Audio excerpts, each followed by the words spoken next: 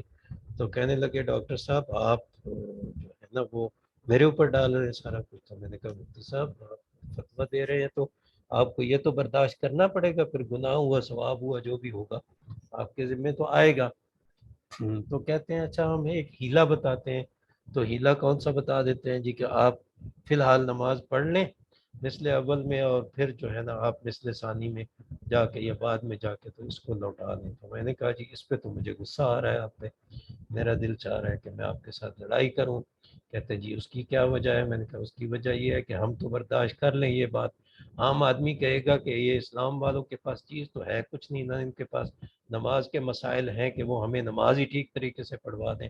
کہتے ہیں کہ پہلے پڑھ لیں اور پھر جا کے اس کو لوٹا لیں۔ تو پھر انہوں نے مہربانی کی اور کئی سارے فتاویٰ مولانا تقی عثمانی صاحب کے اور دوسرے لوگوں کے دکھا دیے کہ جناب ٹھیک ہے جب آپ کو کوئی مجبوری ہو تو آپ مثل اول میں بھی پڑھ سکتے ہیں۔ میں نے بتایا کہ صاحبین کا بھی ایک قول ہے تو چلیں ان کو بھی امام مان لیتے ہیں، مذاق کیا ان کے ساتھ تو وہ مان گئے، اللہ ان کو جزائے خیر دے۔ مسئلہ کیا تھا جب بات ہو رہی تھی؟ تو مسئلہ یہ ہے کہ جب پہلے فقہائے کرام نے ہمیں یہ مسائل بتائے ہیں تو انہوں نے اپنے اسلاف سے چند قدم آگے بڑھ کے اپنے حالات کے مطابق اجتہاد کر کے ہمیں بتائے۔ تو ہمیں ان کی قابل اولاد اور لائق اولاد بننا چاہیے کہ جب حالات اب بدل گئے ہیں کہ پہلے ہم اپنے قافلے میں چلتے تھے تو جہاں مرضی ہوتی رک کے ہم نماز پڑھ سکتے تھے، اب ہم قافلے میں نہیں چلتے، اب ہم نے جانا ہوتا ہے بس میں یا ٹرین میں یا جہاز میں جانا ہے، اس کا اپنا ایک ٹائم ہوتا ہے، اس پہ اس نے جانا ہے۔ اگر ہم ان کو کہیں کہ یہ بے دین لوگ ہیں نماز کے لیے روکتے نہیں ہیں تو پھر تو لوگوں کے سفر ہی مشکل ہو جائیں گے۔ ٹرین کا یا بس کا اگر اڈا ہم ایسی جگہ بتا دیتے ہیں جہاں نماز کا وقت ہو اور وہاں آبادی نہ ہو، لوگوں کے گھر، لوگوں کی بستیاں وہاں سے دور ہوں، تو ہم کتنے لوگوں کو مشقت میں ڈالیں گے۔ تو ان چیزوں کے لیے ہمیں ضرورت ہے کہ ہم اس پہ سوچیں کہ جن چیزوں میں اجتہاد کی گنجائش ہے ہم پہلے لٹریچر سے فائدہ اٹھا کے تو اس میں تھوڑی سی گنجائشیں آگے پیدا کرتے ہوئے چلے جائیں۔ حالانکہ پہلے ہمارے پاس مثالیں موجود ہیں کہ فقہا کچھ متقدمین ہیں، کچھ متاخرین ہیں، کچھ اساتذہ ہیں، کچھ شاگرد ہیں، کبھی کسی کے قول پہ فتویٰ ہوتا ہے، کبھی کسی کے قول پہ فتویٰ ہوتا ہے۔ تو ان چیزوں کو ہم سماجی طور پہ بھی دیکھیں اور ہم لوگوں کے لیے دین پہ چلنا آسان بنائیں۔ اگر ہم دین پہ چلنا مشکل سے مشکل بناتے جائیں گے، ہر ایک کو کہیں جناب آپ کی بھی نماز نہیں ہوئی، آپ کی بھی نماز نہیں ہوئی، تو پھر لوگ کہیں گے اچھا یار ہوتی تو ہے نہیں، ہم پڑھ نہیں چھوڑتے ہیں، چلیں جب سفر پہ جائیں تو نماز کی چھٹی کرتے ہیں۔ اسی طریقے سے مشکلات ہیں جناب خلا میں اور عدالتی سپریشن میں، فتویٰ کچھ کہتا ہے، قانون کچھ کہتا ہے، وہ فتویٰ بھی اسی بندے پہ لاگو ہونا ہے جس پہ قانون لاگو ہونا ہے، تو وہ بندہ اب کدھر جائے، آدھا فتوے پہ عمل کرے اور آدھا قانون پہ عمل کرے، یا کس قسم کی چیزیں جو ہے وہ کرے۔ اگر قانون ہمیں مجبور کر رہا ہے تو ہمیں کوئی نہ کوئی ایسے حل نکالنے چاہیے، لوگوں کو ہمیں اویئر کرنا چاہیے۔ ایسی چیز یہ بھی دعوت میں شامل ہے کہ ان کو بتانا چاہیے کہ قانون کی خرابیوں سے بھی ہم بچ سکیں اور شریعت کے مسائل پہ بھی عمل کر سکیں۔ وہ یہ پھر ایک الگ موضوع ہے کہ کیسے کر سکتے ہیں، اس پہ ہم بعد میں بات کر سکتے ہیں۔ تو یہ تو ہے جب ماحول آپ کا ساتھ نہ دے رہا ہو تو آپ نے فیسیلیٹیٹ کرنا ہوتا ہے، آپ نے مختلف طریقوں سے کوشش کرنی ہوتی ہے۔ سب سے بڑی مثال اس کی میں یہ عرض کرتا ہوں کہ نبی کریم صلی اللہ علیہ وسلم کے دور میں غلاموں اور باندیوں کا جو سلسلہ چلتا رہا، تو میں نہیں سمجھتا کہ نبی کریم صلی اللہ علیہ وسلم خوشی سے لوگوں کو غلام یا بانیاں بنتے ہوئے دیکھ سکتے ہوں۔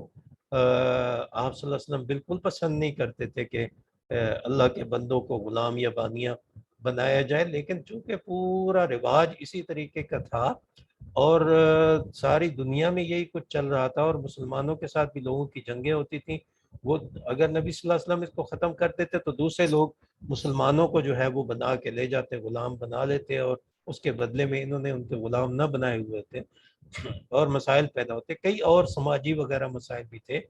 تو قرآن مجید نے، نبی کریم صلی اللہ علیہ وسلم نے، سیرت طیبہ نے ہمیں یہ بتایا کہ نبی کریم صلی اللہ علیہ وسلم نے ان کے لیے مولا کا لفظ ایجاد کیا اور ان لوگوں کو آزاد کرنے کے لیے اسکیم تیار کی۔ کسی کو اگر اپنی عبادت میں بھی غلطی لگ جاتی ہے تو اس پہ غلام آزاد کرے، اور ثواب کے لیے بھی غلام آزاد کرے. اس طرح کا سسٹم بنا دیا کہ جو بندہ غلام آزاد کرے گا، اب اس غلام کے اگر ماں باپ نہیں ہے یا اس کا معاشرہ نہیں ہے تو وہ اسی قبیلے کے ساتھ اس کا تعلق بن جائے گا. اور اس کے علاوہ یہ حکم دے دیا کہ جب تک وہ غلام رہے تو اس کا اور آپ کا کھانا پینا ایک جیسا ہونا چاہیے، اس کا آپ کا لباس جو ہے وہ ایک جیسا ہونا چاہیے. تو یہ ایک بہت بڑی مینجمنٹ تھی جو نبی کریم صلی اللہ علیہ وسلم نے کی. اور یہ بھی دعوت کا ایک حصہ ہے. اس کو کہتے ہیں سٹریس مینجمنٹ، پرابلم مینجمنٹ. جب پرابلم کوئی ایسا آ جاتا ہے معاشرے کا، کوئی آپ کو کوئی خصوصی ایسا مل جاتا ہے، طبقہ مل جاتا ہے جس کو آپ نے دعوت دینی ہے، کوئی پسا ہوا طبقہ مل جاتا ہے، تو اس کے لیے آپ نے دعوت کا جو ہے خصوصی کوئی طریقہ ایجاد کرنا ہے. فوری طور پہ آپ اس کو اس سے نکال بھی نہیں سکتے اور آپ اس کو دعوت دینا بھی نہیں چھوڑ سکتے. تو اس کے لیے خاص قسم کی سہولیات جو ہیں وہ آپ نے مہیا کرنی ہوگی. یہ تو وہ پہلو ہے کہ ماحول آپ کا ساتھ نہیں دے رہا.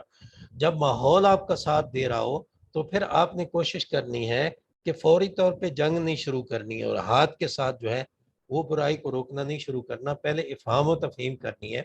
جیسے نبی کریم صلی اللہ علیہ وسلم نے مدینہ منورہ میں جاتے ہی میثاق مدینہ کیا، اور اس کے علاوہ جو ہے نبی کریم صلی اللہ علیہ وسلم نے مواخات مدینہ کیا. اور مکہ اور مدینہ والے لوگ جو ہیں ان کا کلچر مختلف تھا. مدینہ والوں کا ذرا شہری ٹائپ کلچر تھا، مکہ والوں کا قبائلی ٹائپ کلچر تھا. دونوں کی معیشت مختلف تھی. مکہ والوں کی تجارت تھی، مدینہ والوں کی تجارت سے زیادہ زراعت تھی. اور مکہ والے جو ہیں وہ مزاج میں سختی تھی، مدینہ والوں کے مزاج میں نرمی تھی. اور بہت ساری چیزیں جو ہیں جن میں کمپیریزن کیا جا سکتا ہے. تو نبی کریم صلی اللہ علیہ وسلم نے یہاں پہ مواخات کی، کس طریقے سے مختلف طبقات میں انٹیگریشن پیدا ہو جائے. تو ایک دائی کو وسیع پیمانے پہ جو دعوت جو ہے وہ وسعت پکڑتی جائے تو پھر اس کو بھی ارینجمنٹ اور مینجمنٹ جو ہے ان کے طریقے بھی آنے چاہیے کہ کس طریقے سے وہ مختلف طبقات کو جو ہے وہ جمع کر کے تو ان کو ایک طرح کی اس کی تعلیم کا اور تربیت کا بندوبست جو ہے وہ کر سکتا ہے. جو لوگ مسلمان نہیں تھے، عیسائی تھے یا یہودی تھے یا صحابی تھے یا اور کسی طبقے سے تعلق رکھتے تھے، ان کے ساتھ نبی کریم صلی اللہ علیہ وسلم نے معاہدات کیے اور ان کو مذہبی آزادی دی. اور ان کو جو ہے ان کو جو مالی طور پہ بھی ان کے اوپر کچھ ذمہ داریاں لگائیں، کچھ اپنے اوپر ذمہ داریاں لگا لیں. اور اس طریقے سے معاہدے میں باقاعدہ چیزیں طے کر کے تو پھر یہ ایک سٹارٹ لیا. اس کے بعد معاہدے کی خلاف ورزی بھی ہوئی. جب خلاف ورزیاں ہوئیں تو نبی کریم صلی اللہ علیہ وسلم نے اس کے لیے پھر جو ہے آگے انتظامات کی. اس وقت تک نبی کریم صلی اللہ علیہ وسلم پوری طریقے سے معاشرے کو قائم کر چکے تھے. اور آپ صلی اللہ علیہ وسلم کی جو ایک طرح سے حکمران ہونا، آپ کا قاضی ہونا، آپ کا معتبر ہونا، وہ سب کچھ جو ہے وہاں ثابت ہو چکا تھا. تو صرف ایسا بھی نہیں کیا کہ پہلے مکہ میں طاقت نہیں تھی تو نرم رہے اور مدینہ میں طاقت تھی تو نرم نہیں رہے. بالکل یہ بات غلط ہے. آپ صلی اللہ علیہ وسلم نرم رہے، مکہ میں بھی رہے، مدینہ میں بھی رہے، لیکن مدینہ میں سسٹم قائم کر دیا. جب سسٹم قائم ہوا تو لوگوں کو کہا کہ آپ صلح کے ساتھ، معاہدے کے ساتھ سسٹم کے اندر آ جائیں. اور سارے لوگ آئے بھی، ان کو بالکل معاہدے کی خلاف ورزی نہیں کی اپنی طرف سے. اور پھر قرآن مجید نے بتایا کہ اگر معاہدہ کوئی پھینکتا ہے آپ کی طرف تو چلیں آپ بھی اسی طریقے سے ان کی طرف پھینک دیں اٹھا کے، لیکن جب تک وہ پابندی کر رہے ہیں تو آپ نے بھی اس کی پابندی کرنی ہے. تو آج کل کے معاشرے میں بھی مختلف طبقات ہوں گے، مختلف فرقے ہوں گے، مختلف مکاتب فکر ہوں گے. یہاں پہ میں ذکر کروں گا کہ شیعہ سنی کی لڑائی بہت پرانی ہے، ہوتی رہتی تھی، لیکن شیعہ مکتب فکر کے اندر بہت زیادہ تبدیلی آئی کہ ان کے مجتہدین نے اب یہ فتویٰ دینا شروع کر دیے. وہ یہ نہیں کہتے کہ ہم ابو بکر صدیق کو، عمر فاروق کو، حضرت عثمان کو ماننا شروع ہو گئے یا ان کا احترام کرنا شروع ہو گئے. وہ یہ کہتے ہیں کہ اہل سنت کے مقدسات کی توہین حرام ہے. یہ نیا فتویٰ اب ان کی طرف سے آ گیا، گویا کہ وہ اپنے پرانے موقف کو چھوڑ کے آگے کی طرف بڑھ رہے ہیں.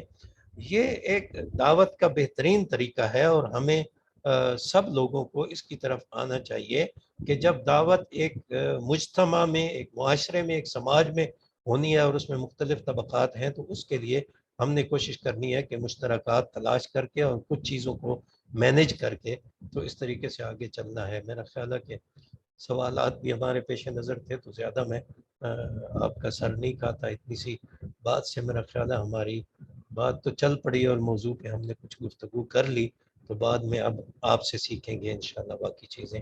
بہت شکریہ. وما علینا الا البلاغ المبین.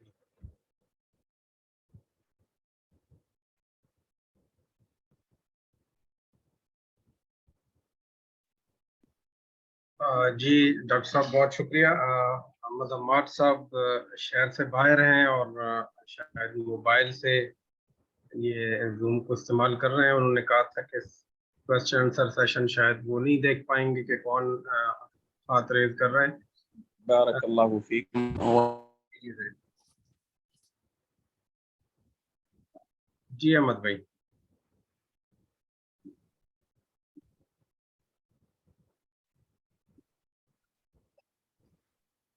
جی اگر کوئی سوالات ہیں تو آپ اپنا ہینڈ ریز کر سکتے ہیں, میں آپ کو انمیوٹ کر کے سوال کرنے کو کہوں گا. ڈاکٹر صاحب نے بہت اچھی گفتگو کی ہے, بہت سارے امور کو ٹچ کیا ہے تھوڑا تھوڑا, جس سے یقیناً آپ کے ذہنوں میں ایسے سوال آئے ہوں گے جس کی مزید وضاحت ڈاکٹر صاحب ابھی اس کے جوابات میں کر سکتے ہیں. جی احمد بھائی.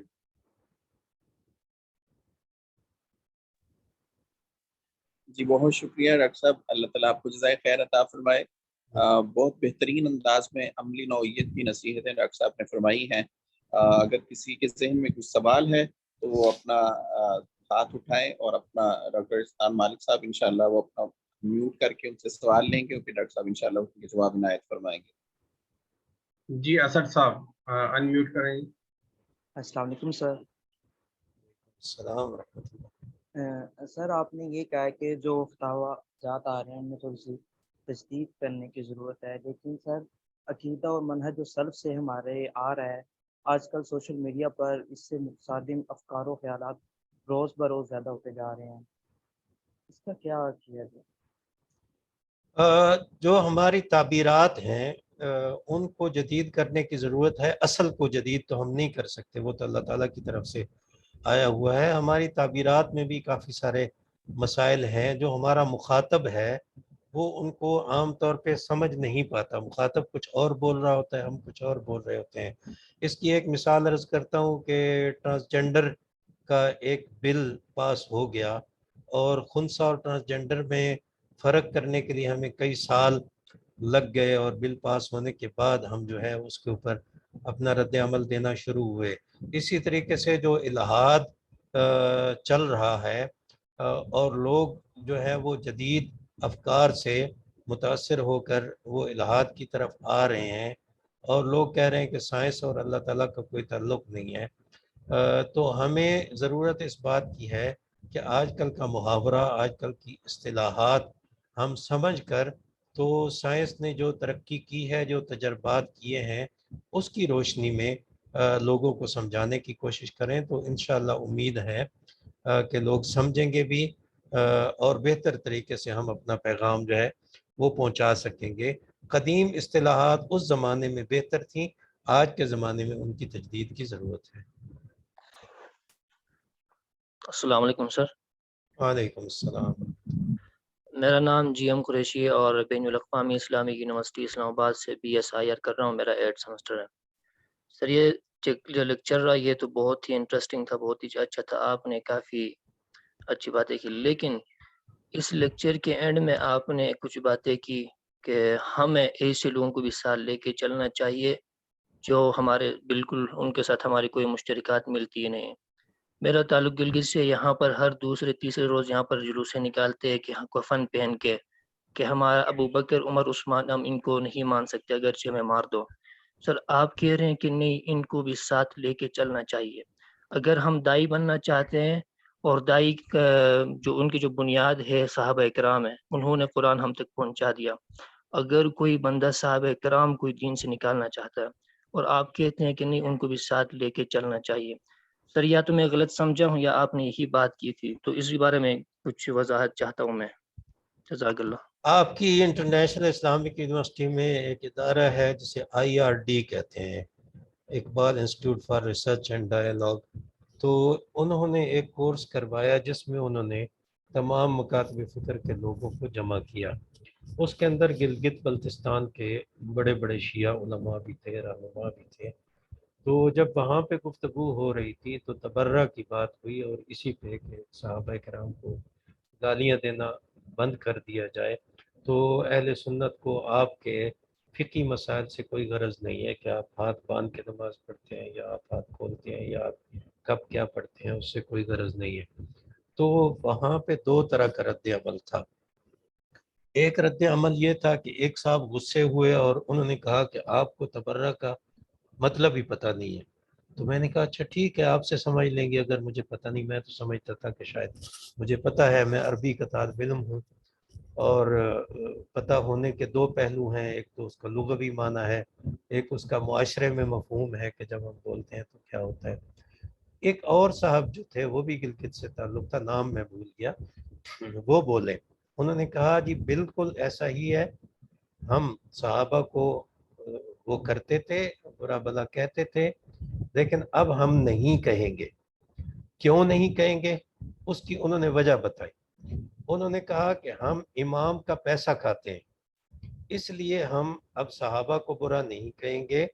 جو ہمارے مجتہدین ہیں انہوں نے ہمیں کہہ دیا ہے کہ اہل سنت کے مقدسات کو برا کہنا یا ان کی توہین کرنا حرام ہے، تو اب ہم ایسا نہیں کریں گے. مطلب یہ ہے عرض کرنے کا کہ انہوں نے اپنے اندر تبدیلی پیدا کی ہے. ہمارے پاس بہت سارے فورم ایسے ہیں، اگر کوئی جلوس نکالتا ہے تو اس کے لیے ہم حکومتی مشینری پر وہ کریں، اعتماد کر لیں. اور اب کئی سالوں سے ایسا ہو رہا ہے کہ آپ کے ہاں پیغام پاکستان کی شکل میں ایک متفقہ فتویٰ بھی آ چکا ہے. کچھ کوششیں ہو رہی ہیں، اس پہ ٹائم لگے گا.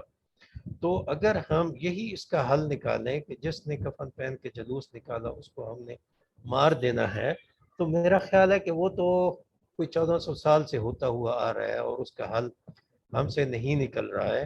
تو اگر کسی طرف سے کچھ نرمی آتی ہے تو ہمیں بھی اس میں نرمی لانی چاہیے. ہم حضرات صحابہ کرام کے فضائل زیادہ سے زیادہ بیان کریں، ان کے اخلاق جو ہے زیادہ سے زیادہ بیان کریں. اگر کوئی زیادتی کرتا ہے تو ہم عدالت کی طرف رجوع کریں، ہم وزیر اعظم کو خط لکھیں، ہم وزیر اعلیٰ کے پاس وفد لے کے چلے جائیں. اب دیکھیں نا، حال ہی میں قرآن مجید جلانے کا واقعہ ہوا. جب جلانے کا واقعہ ہو گیا تو مختلف ملکوں میں مختلف رد عمل تھے.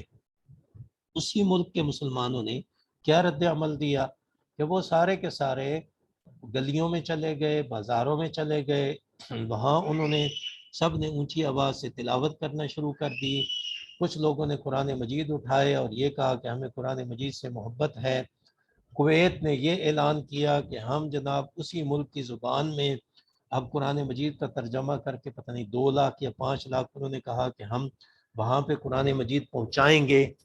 تو نبی کریم صلی اللہ علیہ وسلم کے جب ہمیں مکی دور کو ہم دیکھتے ہیں، جب حالات سازگار نہیں تھے تو انہوں نے حالات کو سازگار بنانے کے لیے بہت زیادہ قربانیاں دیں. تو میرا مطلب یہی تھا جو میں عرض کر رہا تھا اور جو آپ نے سمجھا ہے. اب حالات چونکہ بدل رہے ہیں اور اوپر سے سی پیک ہے اور اس کے راستے ہیں اور یہ ہے وہ ہے، ان ساری چیزوں کو ہمیں سمجھنے کی ضرورت ہے. تو اس میں ہم خاموش تو نہ بیٹھے. اگر کوئی صحابہ کرام کو برا بلا کہتا ہے تو ہم عدالت کا دروازہ بھی کھٹکھٹائیں، ہم مقامی حکومت کے پاس بھی جائیں، ہم وزیر اعظم کو بھی لکھیں، ہم جتنے فورم ہیں ان سارے فورمز کے اوپر چلے جائیں اور وفد بنا کے جائیں. تو میرا خیال ہے اس کا بہت زیادہ فائدہ ہوگا. پھر صحابہ کرام کے اخلاقیات، ان کا کردار، وہ اس کو زیادہ سے زیادہ ہم بیان کریں. تو میرا خیال ہے کہ اس سے فرق پڑے گا. ماحول ہمیں بنانا پڑے گا، ماحول خود بخود نہیں بنے گا. جی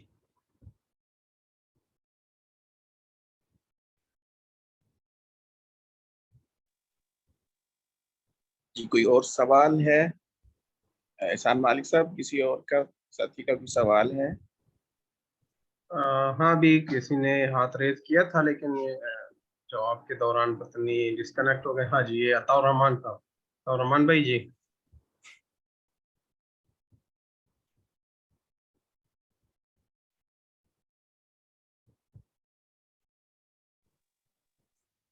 السلام علیکم سر. وعلیکم السلام ورحمۃ اللہ. جی سر، جیسا کہ اگر آج کل لوگوں کو اگر قرآن پاک سے لنک کیا جائے، مینز وہ قرآن پاک کو پڑھنا اس سے مراد لیتے ہیں، سمجھنا مراد نہیں لیتے. مطلب translate is most important then text.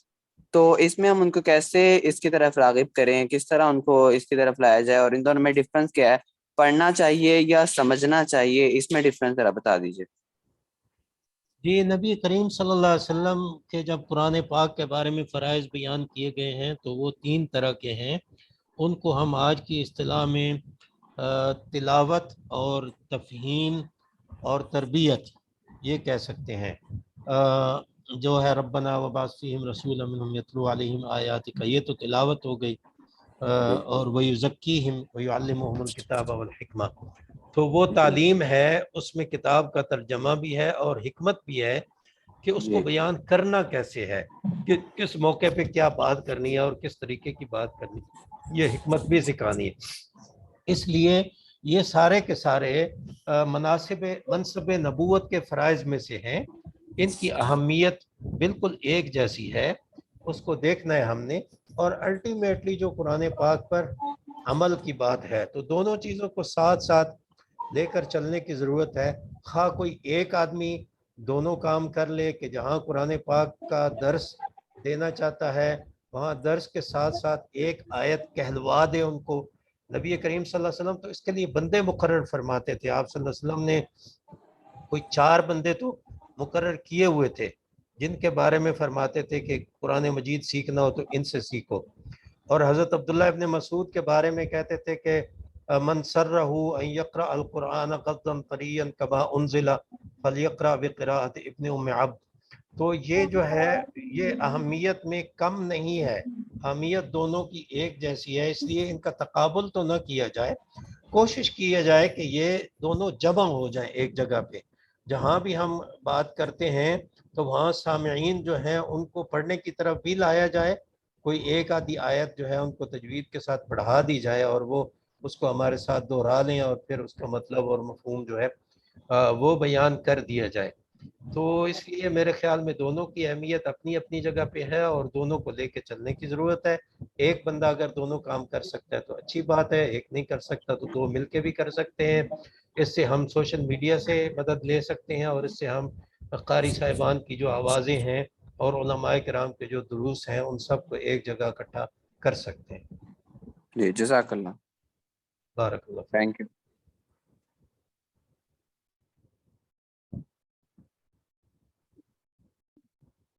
جی، کسی کا کوئی اور سوال ہو تو ہاتھ ریز کر سکتے ہیں.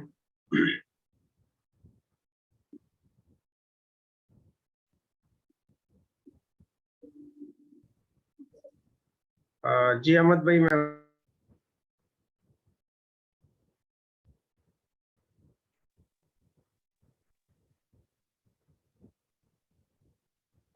السلام علیکم. احسان مالک صاحب، میری آواز آ رہی ہے؟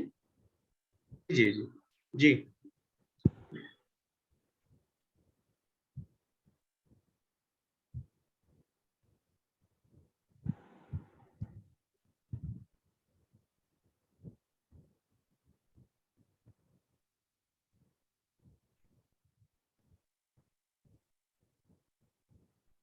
ڈاکٹر صاحب، آپ کا بہت شکریہ، آپ نے وقت دیا.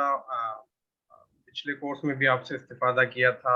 ہماری خواہش ہے کہ آپ سے مزید بھی وقت لے سکیں. آپ کے لیے کوئی اور بھی طرح کا لیکچر سیریز کوئی ہم رکھنے کا سوچیں گے. انشاءاللہ آپ سے ملاقات کریں گے میں اور احمد بھائی آ کے. جی میرے لیے اجازت ہوگی. جی جی ڈاکٹر صاحب انتہائی شکر گزار ہوں. بہت تھوڑے وقت میں نے ہمیشہ دل سے بات کر رہا ہوں کہ ڈاکٹر صاحب جیسی شخصیت کا احترام دل سے اس بہت ساری وجوہات میں ایک وجہ یہ بھی ہے کہ مجھ جیسے ہم جیسے خاکسار طلباء کی جو درخواست ہے اس کو پذیرائی بخشتے ہیں. اللہ تعالیٰ آپ کو دنیا اور آخرت میں کامیابیوں سے نوازے. اور جس اہم عہدے پر آپ اس وقت موجود ہیں اللہ تعالیٰ اس کے ذریعے پاکستان کی اور اسلام کی بہترین خدمت آپ سے لے اور آپ کی مساعی کو جہود کو اللہ تعالیٰ اپنی بارگاہ میں قبول فرمائے اور آپ کے لیے اور آپ کے خاندان کے لیے اور مسلم امہ کے لیے اسے بہترین صدقہ جاریہ بنائے. جزاکم اللہ خیرا وبارک فیکم. بہت شکریہ سر.